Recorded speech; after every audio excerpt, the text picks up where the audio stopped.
Well, what have we here? We've got the Tim Burton's The Nightmare Before Christmas Lego set. I'm very excited to have this in my hot little hands because it's sold out just about everywhere. So to be able to build it in time for Halloween, and then we can redecorate it for Christmas because you've got little Christmas accessories in here, as you'll find when we build. So this is obviously a fan favorite. This movie has got so many dedicated followers and it's beloved. And this is a Lego idea set, so it was submitted by a Lego fan, and made by Lego. We've got a good cast of characters, but we're missing the Oogie Boogie Man, who's my absolute favourite. It's probably because he's got the best song, but okay, but you can't have everything. So we have got 2,193 pieces here to build, $300 here in Australia, $200 in the US, and as I said, it is currently sold out just about everywhere, but it'll come back into stock. Look at Zero! Oh my gosh, I mean, he's obviously the star of the show here. We have got nothing else in there, which is good. This is how they're making the moon. So rather than having a big clunky brick built thing, we've got a round plastic disc, which is, I think, very clever, a very sensible plan. So we have got 3 instruction books, 3 very separate builds, lots of information at the beginning of the first build, and I don't want to start with like lock, shock and barrel. I want to start here. I want to start with the iconic build around like the moon behind Spiral Hill, which has got Sally, and we'll get Jack Skellington out too. So, right, let's have a look at the main characters who I've got out of their respective bags. We have got Jack Skellington now. He already exists in Lego form, but as a regular sized minifigure, he's now got the tall legs of the Avatar people, Lego people, who I don't have any of. So this is the first time I'm seeing this extended version of minifigure. He's got striped pants. The striping doesn't go around the side either, or... because on the minifigure, I know he's got stripes on his sleeves and stripes up the side of his legs. But look at that. He's got extra long legs, extra long arms. He's got the same little neck piece, which is good. And here's Jack Skellington head. So the King of the Pumpkins is ready. The Pumpkin King. I don't know if you say the King of the Pumpkins. That sounds a bit weird. So the Pumpkin King, he is ready. I've also grabbed out Sally because we're building the moon first. So Sally actually comes with this part and Jack comes with the build of his house. But yeah, we want to actually set them up for their little iconic picture. Now she's got a different hair mold to the one that she had in the collectible minifigures series, but I actually think this one suits her quite well. But here we go. Here's the star of the show. Brand new mold is Zero. He has got a cat hair on him, sorry. I'm sure he doesn't mind. Dogs love cat hairs, right? Tiny little pumpkin on his nose. He's like squishy plastic, which is so good on his extended bits, because if you step on him, you don't want to snap him. Oh gosh, he's such a good mold. I think, he's the goat, even though he's actually a dog. I've got to tell you that I kind of really only want the set for Zero. Imagine buying a $300 set for one figure. I wish you could get him independently of the set because he's really cool. Anyway, right, so we are building the moon behind Spiral Hill, where we get Jack Skellington and Sally posing in their iconic pose. In fact, I mean, I feel as though this set would very happily could just exist just of this scene. But it is nice to have more to fill it out, because I don't imagine we're going to get another Nightmare Before Christmas set. So to have a nice big fully fleshed out, well, not fully fleshed out, but a reasonably fleshed out Halloween town is nice. It's nice to have. Okay, we're building the shape for the big spirally bit for the Spiral Hill. This is very cool and very interesting to get all of this together into something that's not going to completely crack off the minute you try and pick it up. That's very cool. I mean, the shape and the actual ratio of this is absolutely perfect. So this bit here is going to go on the front, so it's going to build it out and give it more dimension. So lots and lots of pieces on here. There are lots of pieces, but it's not a terribly technical build, which is good. It means you don't have to be a really advanced builder to be able to build this. So that is a perfect depiction of Spiral Hill. Now we've got the graveyard underneath and all of the delicious herbs that Sally collects. So we got Deadly Nightshade. We're up to the next bag. So this is the one that the moon comes in. So we'll get to see how that goes on in a moment. We've got the little tombstone, the little crypt for Zero. That's the most adorable and bleak and gorgeous build. Look at that. And there's even a jumper stud right in front. So Sarah's got somewhere to hang out. Got another. So there's a whole graveyard, a whole build of different tombstones, which is very cool and interesting. Lots of different ways to make gravestones. Nice. This one is kind of a little slanty one at the back here, so it's going to build up some nice dimension. I just love how springy Zero's like wibbly ears throughout the back are. It's so much fun. Yeah, I think he's the best part. That's so worrying. Okay, so we got Henbane over here at the back. And then we have got another sticker for the witch hazel, which is actually used in skin clarifying products. So there we go. That goes up. That's where it's supposed to be, on top of that flower? I probably need to look at the 3D instructions to be able to have a look, but because I'm not 100% sure. But I think that's where it's supposed to be. Another gravestone with an RIP. This is so good. This is very satisfying to build. This goes over here on an angle. So they're all just kind of on a single jumper stud, so you can angle them nicely. And a little kind of pebbledy path down the front. Is this the first time we're seeing the reddish orange flowers? I think it is for me anyway. And a new pumpkin colour, like, let's call this moldy pumpkin. I mean, they're not bright and cheerful in this shade, but we do get a bright, cheerful shade one, but with a jack-o'-lantern cut out as well. That's so good. And then, oh, another one. That's really cool. All right. And you can use them on the heads of your minifigures too if you haven't got if you don't have a Halloween costume for your minifig yet. So this actually plugs in at the back there, nice and easy. It's very, very light, reflects the light beautifully. It feels like it's made out of that same material as you use for the real estate signs, but more compressed. I don't know if that makes any sense, but that's what it feels like to me. Okay, we have got Jack and Sally all posing up here on the top of Spiral Hill. I mean, it's just absolutely iconic. But we've also got, I mean, this is where we're supposed to start. So we're going back. So we've got the town hall and we get Lock, Shock and Barrel. So Lock first. I'm disappointed that we've got, like, these are the normal faces that you have underneath the mask. But you do get two different versions, both equally as hideous as they can be. They're just plain coloured minifigure. Well, Lock is just a plain coloured minifigure, which is an interesting choice, but I suppose a lot of detail has gone into everything else. I feel like his head looks weird though. That's so mean to say. You shouldn't say anybody's head looks weird, but he's supposed to have the mask. The fact that he's exposed with his normal face feels very vulnerable. Anyway, we've got the walking bathtub, which they kidnap Santa Claus in, so that's going to be handy for Sandy. We've got a buildable version of the mayor. I'm trying to get his feet on properly. This is very cool. So printed, well, it's his torso, isn't it? This is just perfect, except, so he's got two different face choices. You should be able to spin them. Would it have been that hard to put a little spinnery piece on there? It might have made his neck look really bulky. I'm 100% sure that the designers thought about that. So the fact that he doesn't have a spinning head choice will have been a deliberate decision. It's not just been overlooked. It's not like they didn't think of that. Okay, so he's got his megaphone. He's got his plans for next Halloween, which is excellent. I love a mayor who comes prepared. You want to have everything ready to go. And we are putting together the town hall. So we've got lots and lots of buildable base work going on. We're doing it really super duper quickly because even though it is important, it's not terribly interesting to watch. But we're up to the next bag. And now we get our next one of the horrifying trio. We got Shock, who is just purple, and I like the fact she's got a little skirt option, and the witch's hat is appropriate, but her face, where are their masks? I don't even know how they'd have to do that. Like, you'd have to probably put a whole extra head overlay on. Okay, and we've got Barrel, and he is sufficiently creepy, so where's the Oogie Boogie Man? Where's the Oogie Boogie Man? I just love that song. It is the absolute best out of all of them. Just imagine like the snakes and the spiders coming out of him, out of his like sacking. That would have been really cool. Really hard. Imagine a buildable Oogie Boogie Man, like a big size one. All right, I'm getting distracted. So we have got in the basement here of the town hall, we've got a pitchfork, got a cauldron, a bowl, and a skeleton who is holding a spoon. Is there a chance that this is kind of like the scene where Sally is giving Dr. Finkelstein the poison soup?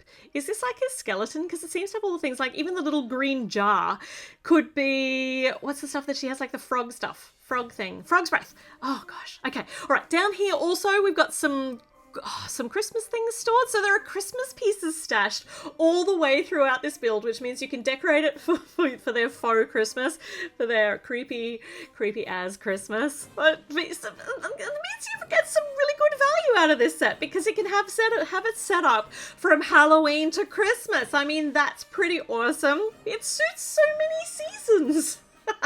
Okay, so we have got the main part of the build for the... Oh, that's a very cool shaped...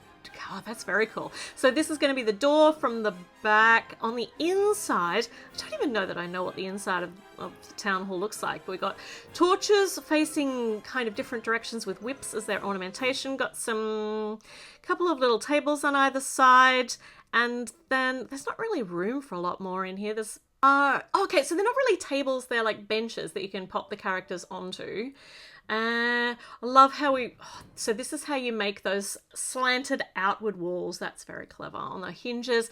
And this is like a dais which you can pop out, like a rostrum that you can stand on. And so yeah, benches on the side where everyone can stand or sit. And you can pop it. Yeah, all right. There's lots going on in my brain.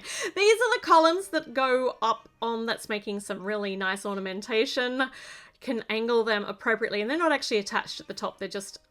actually, there's a lot of stuff here that's not attached. So you can actually get into the basement. You can pop that off. This nice big long bone has got our Halloween banner to hang over the top at Town Hall. And I wonder if you can swap that out. You could probably swap the ornamentation out with some of the Christmas ornaments. So with that wreath that we've already got in there. And now we've got the countdown for days to Christmas rather than the days to Halloween. Jack Skellington, he's confusing everybody. Now, we've got Sandy Claus. I love this. He's got candy corn stuck to him and a lollipop stuck in the back. This all gets covered over by his beard, which is such a crying shame, but now we know it's under here, including his face. His little mouth is also covered by the beard, but you can see his rosy pink cheeks, and he's very unhappy. And because he's been kidnapped, and he has got a candy cane, which I'm very keen to have another one of, because I think that only came in the other... like in the collectible minifigures series with the Sugar Plum Fairy. So now, the horrible trio have got their walking bathtub, and they have stolen Santa Claus, and they're gonna take him to Oogie Boogie Man, which is why I want Oogie Boogie Man. Okay, I'll stop harping on it. So down here, we're actually up here, because this is the roof of the town hall, of the mayor's house. We got... just look at the Christmas decorations, but there's also a skull with a little bow on the top. Perfect. Everyone wants a skull in their stocking.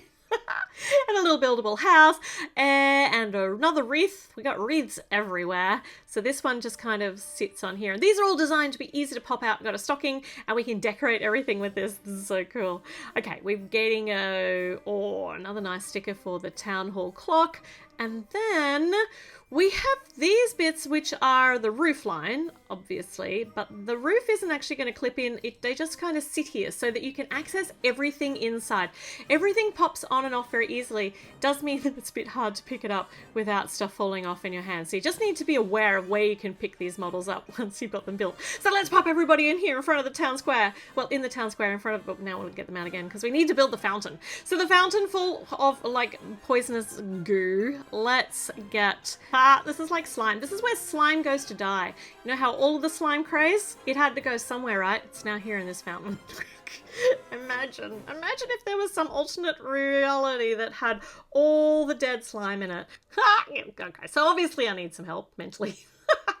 Okay, so we have got our surrounds for the fountain, which are higgledy-piggledy and fabulous. This is the dragon statue, which is a very cool little mini build, and that plugs in up here, so angled over very nicely. That is all very interesting building techniques. Okay, and we have got a spindly black Halloween-y-esque tree going angled off the side here. Oh, that is nice. Just put some of the leftover slime into, there we go, into the fountain, and she's great. All right. Okay, so we've got this, it's detachable all over in all the places, and you've got a whole heap of extra Halloween stuff added in here. Now it's time to build Jack's house, which is, I mean, it's supposed to be like tall and spindly and wonky and like Tim Burton-esque, and it's supposed to kind of tower, because it's a tower, logically, over the rest of this place, so the rest of Halloween Town. So let's have a look at how this works out in Lego form. We've got the first platform, we got our stairs. These are going to be the stairs going up to the first level. And oh, that's such a cool way to make stairs. That's really fun. Look at those. You totally break a leg trying to go down them. Ah, tripping hazard 101. We've got lots of pebbling going along the side. So much awesome pebbling. This is very cool. Okay. Jack managed to get up there fine, which is, I mean, he's got big, long, spidery legs. He's going to be fine with those sort of steps. The rest of us mere mortals, not so much. This is very cool. So this curved brick wall, we've got a matching, well, not a matching one, we've got a mirror image one to go on the other side. And then around the edges, some token foliage to add interest, make it very nice, interesting. It's interest. It really does add interest. Without it, it'll look very bare. Got the wrought iron gates, which are closed. We can open up. We can have, like, Sally just snuck in inside it, busy, full of despair. Actually, no, or is she in this curved bit on the outside here? I don't know. Okay, all right, this is cool. I can't quite figure out where some of these bits of foliage are supposed to go, but it doesn't really matter, I think. Okay, we have got the spindly little Christmas tree that, with the baubley bits on it, that Jack sets on fire occasionally. It gets its own special arch, and then we've got these hingy bits, so these are what we're going to be adding the walls to. We've got the sack for when Jack turns into Santa Claus, and eyeball on the door, so there's that. Just feel like it's just looking at me. It is. Blink. Just blink so I can look away. Don't blink. Ah, Halloween. The best. Okay, we've got two of these which are going on either side to make the angled out walls. So basically this whole room on the inside is just looking after that fantastic rendition of a Christmas tree. Sad, sad rendition. And we're up to bag number 10. So this is Jack's main living area. So this is like the bulk of the... I feel like this building's not tall enough to really be spindly, but anyway. On the inside, we've got stacks of wrapping paper, got our our windows with the glowy light coming through through them. Oh, I flatlined there for a minute. Sometimes these films just go a little bit too long for my brain to be on, but I shall persevere. We've got our angled walls, and we're up to bag number 11, which is when we get the interesting stuff happening on the inside of Jack's room. So a bit of colour for his bookcase. This is, I know that this is supposed to be grey and black. It is bleak, right? But I don't think I've ever built anything that has so much grey. I'm not a Star Wars girly. Oh, I love that! Oh my goodness, there's a portrait of him in his Santa Claus outfit. Oh, that's such a cute little detail. But yeah, like I was saying, I just can't even with so much grey. So it's nice to have some pops of colour, though there's still not quite enough colour here for me. He's got a fish, he's got a bottle, he's got his blackboard with the recipe. No, it's not a recipe, the formula. The formula for Christmas. And there is a little clip at the bottom of that to put a chalk piece in, and I can't see that just a moment, so when I find it, I'll add it in. On the top, so in his arched roofy area, got this roof section here. Arches, got some more fabulous spiders and skulls to put out for our Christmas decor. Perfect. Plus some actual Christmas decor. This goes on here to... No, something's wrong. Oh, okay, that arch was supposed to be at the back. That's better. And then we've got our over supporting things. Some more wreaths. Wreaths everywhere. You can't have enough wreaths when it comes to Halloween Town, I say. And then we get our bits to go up to the peaky points. This goes up on top, and that's kind of spindly. It's just it needs more height. It kind of works. It works enough. Okay, I've already pre-built one side of the roofs because roofs do my head in and they're mostly the same. But I always get roof lines wrong. I don't know why I find them so hard. Probably because I can't focus for long enough because I find them boring. So they're important, but boring. So we've got, this one's a little bit different to the other one, and it's also got the nice big wonky chimney pot on it, and they interlock with little claws on the top, and they sit just on the ledges. So none of these roof lines are locked in, so they're just kind of floating free. We're up to the next bag, which gives us some nice autumnal foliage and some creepy as buildable reindeers as ornamentation for inside of the front gateway. This over here is going to be Jack's. Yeah, Jack's tree, which is the Halloween, the autumnal foliage tree. So not quite as devastatingly bleak as the one next to the town hall. Okay, let's pop this back on because I knocked it off. And now we've got the entire build put together.